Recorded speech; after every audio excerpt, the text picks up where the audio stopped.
Shalom, Israel's brother Zaba. Y'all are coming back at you with another cold cut. I like to give all honor and glory to Yah and praise to Yahweh in the name of his son, Yahweh Shai. 13 days to Passover.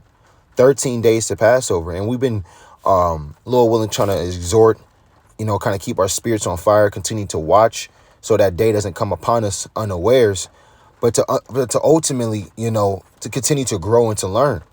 And, some videos, obviously we talking to the brothers and sisters, but this is going to be kind of dedicated to more to the Akwath, man.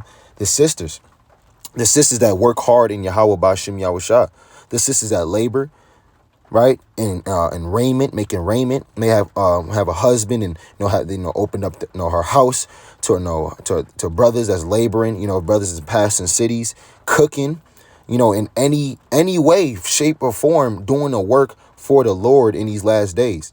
And kind of, being in the spirit of our mighty foremothers, Rachel, Sarah, Esther, right? Priscilla, Mary, Martha. These are all of our foremothers that went and labored hard for Yahweh in the name of his son, Yahweh Shai. Let's get an example. Let's go to Genesis chapter 24, start at verse 40. Let's read about Rebekah, who was going to be espoused to Isaac and comforted him after his mother died. Right? And it says, and he said, verse 40, and he said unto me, the Lord before whom I walk will send his angel with thee and prosper thy way, and thou shalt take a wife for my son of my kindred of my father's house. And then thou shalt be clear from this my oath, when thou comest to my kindred, if they give not thee one, thou shalt be clear from my oath. And I came this day unto the well, and said, O Yahweh, God of my master Abraham, if now thou do prosper my way which I go, before I stand by the well of water, and it shall come to pass that when the virgin cometh forth to draw water, and I say to her, give me, I pray thee, a little water of thy pitcher to drink. And she say to me, both drink thou, and I will also draw for thy camels. So she just didn't give, a water to the servant, but also to his animals as well. She went above and beyond, right?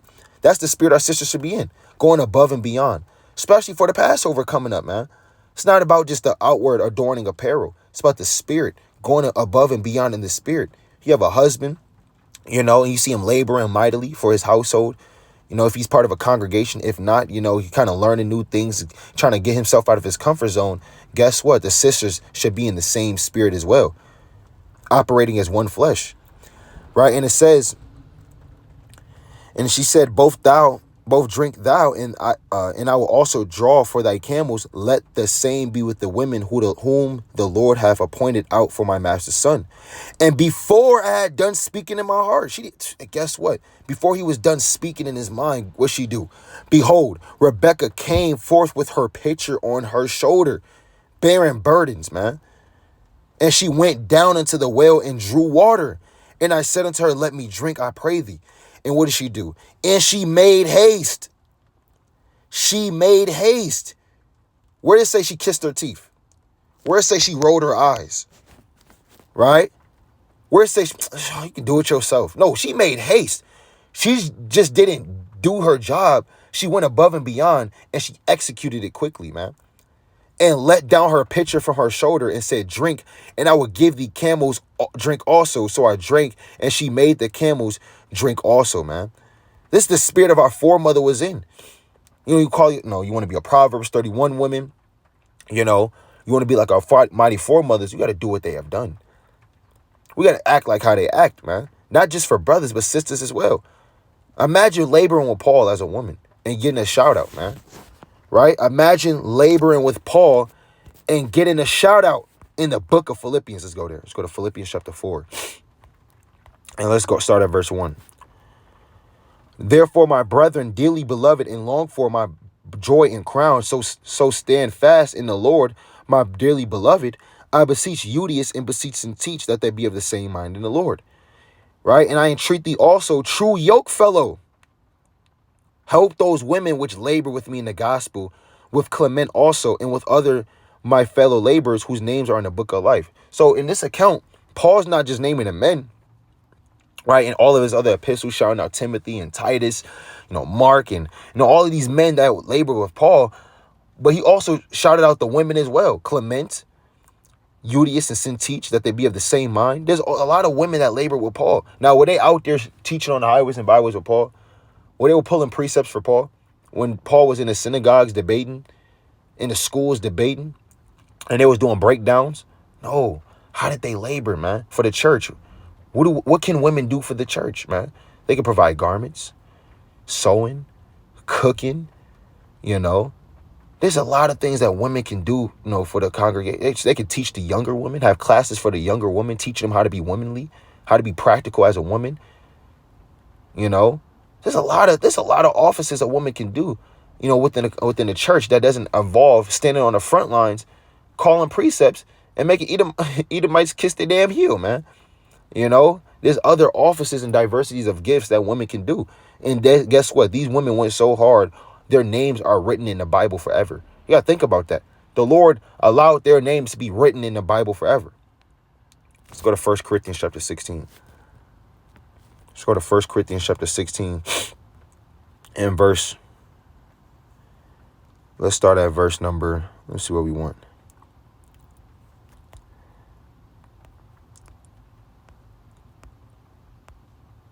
Maybe 2 Corinthians. It's like, let's start here. This 1 Corinthians chapter 16, and I'm going to start at verse 15. And it says, I beseech you, brethren, you know that the house of Stephanus, that is the first fruits of Achaia, right? One of the first fruits of that church, the first members of that church, that they have addicted themselves to the ministry of the saints. So did it just say Stephanus addicted himself, or did it say the household of Stephanus, meaning his children, his woman was on fire? Everybody was on fire. They addicted themselves to the ministry of the saints, man. You can imagine the conversations in that household. You can imagine the conversations in that household. It was always about doing the work of the Most High. What can we do more for the congregation, right? What can we do more to help out the brothers and sisters in the congregation? So it wasn't just Stephanus. It said his whole household has addicted themselves, man. Everybody was going hard in Yahweh Shem Yahushua in his house. So you women, it's not just the men, it's also the women as well. Y'all very important to this ministry, right? Verse 16, that you submit yourselves unto such, and to everyone that helpeth with us and laboreth. I am glad of the coming of Stephanus and Fortunatus and Achaicus, for that which was lacking on your part, they have supplied, man. Right? So we need to understand that, guess what? Women can do the work of the Lord, just as hard as men, just in a different office, man. True yoke fellow for Yahweh Shem Yahushua. Laying everything on the line. Having faith like who? Let's go to history, Susanna. Let's go to history of Susanna. Where is that? All right, there we go. Susanna chapter 1, and let's start at verse number, let's see what we want. 42. History, Susanna chapter 1 and verse 42. The upcoming Passover is not just about, obviously, we got to eat the lamb, we got to congregate, it's a feast day, but it's also about what? Having faith. When you think about it, when the Lord was telling them, told Moses to tell the children of Israel, put the blood upon your doorposts, get a lamb and roast to a fire, and then guess what? If you can't finish it, burn it in the morning. They have never heard this before. So they were doing this out of faith. Guess what? Our women, we have to have faith as well. History, Susanna 1 and 42. Then Susanna cried out with a loud voice and said, O everlasting God, that knowest the secrets and knowest all things before they be. Thou knowest that they have borne false witness against me. And behold, I must die, whereas I never did such things as these men have maliciously invented against me. And the Lord heard her voice. She had faith. Everybody was against her.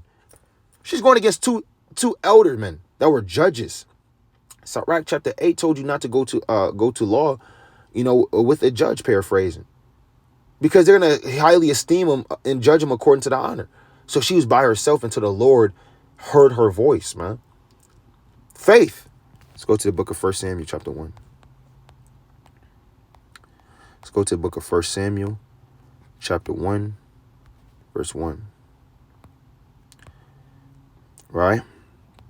1 Samuel chapter 1 and verse 10. And she was in the wilderness of her soul and prayed unto the Lord and wept sore.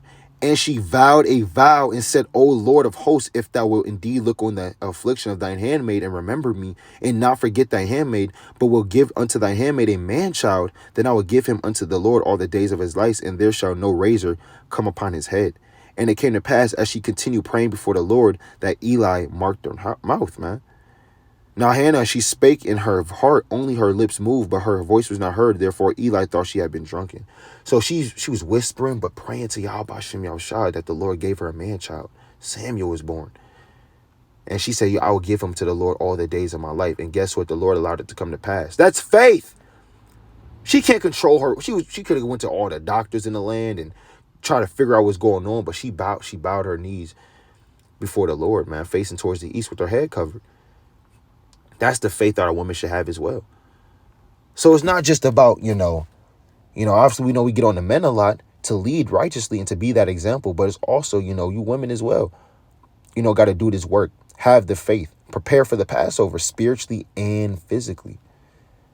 But with that, I like to give all honor and glory to Yahweh, Bahashem Yahweh Shai, 13 days before Passover.